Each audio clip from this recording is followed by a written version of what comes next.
Nice to have you. Welcome to Morning Live. Good morning, Diane. Thank you. Sello, wasn't it funny? I mean, I know the two of us chuckled when we heard that clip saying, you know, to actually see if he or she, you know, what he's really like. I mean, he was almost an anomaly in a way.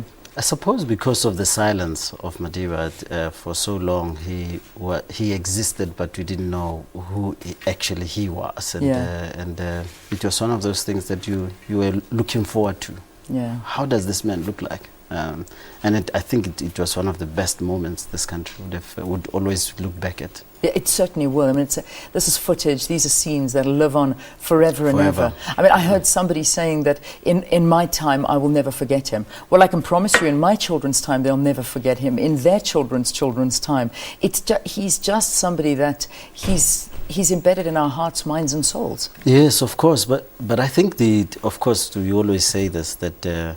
For us, we remembering Nelson Mandela and doing the legacy work that he left us is also important. You're talking about your children and your children's children, and it's for them that the work that must be done needs to be done.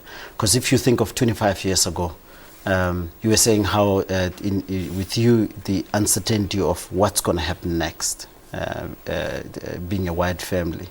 And with me sitting there watching the footage of Madiba come out of prison and him addressing South Africans or the world for the first time was the most moving moment. And of course, immediately thereafter, we marched on the streets of my small town of Kuma in Klerksdorp. And I think most townships did that. But with the challenges that we have today, we have to say 25 years ago, we thought we were building a new country. Are we there yet? Yeah.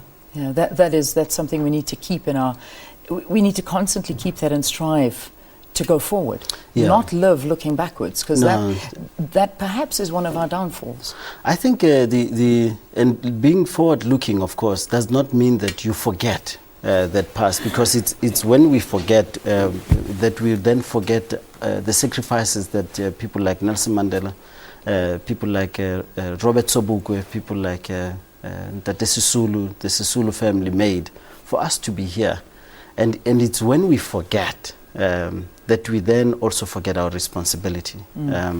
That's why some of the responsibility that we carry most is that of reconciliation, the issue of equality, dealing with equality, but also non-racialism. Hence, we're convening dialogues on non-racialism, the issue of racism, confronting racism in our country. So we're saying 25 years ago, we said we'll build a non-racial society. Are we there yet? And Madiba says that the one question that should bother each one of us when we wake up in the morning is, am I doing enough to help build a country of my dreams? And I think that's the thing that should bother us. I think we should all print that little sticker out and put it on our mirrors and look at it every day and say, are you doing enough? Because that's the big question.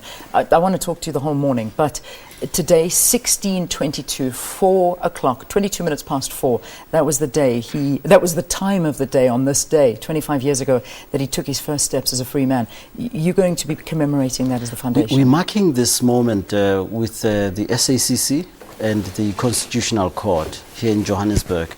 So the event starts at 3:30 with a few speeches, and then and all the speeches would have Archbishop Thabo Makgoba, who will also remind us of the country that we want to be, the country that we promised to be 25 years ago when Madiba said he's a servant of the people. So 1622. We will then have children mark the moment with the Archbishop and the Chief Justice at the Constitutional Court.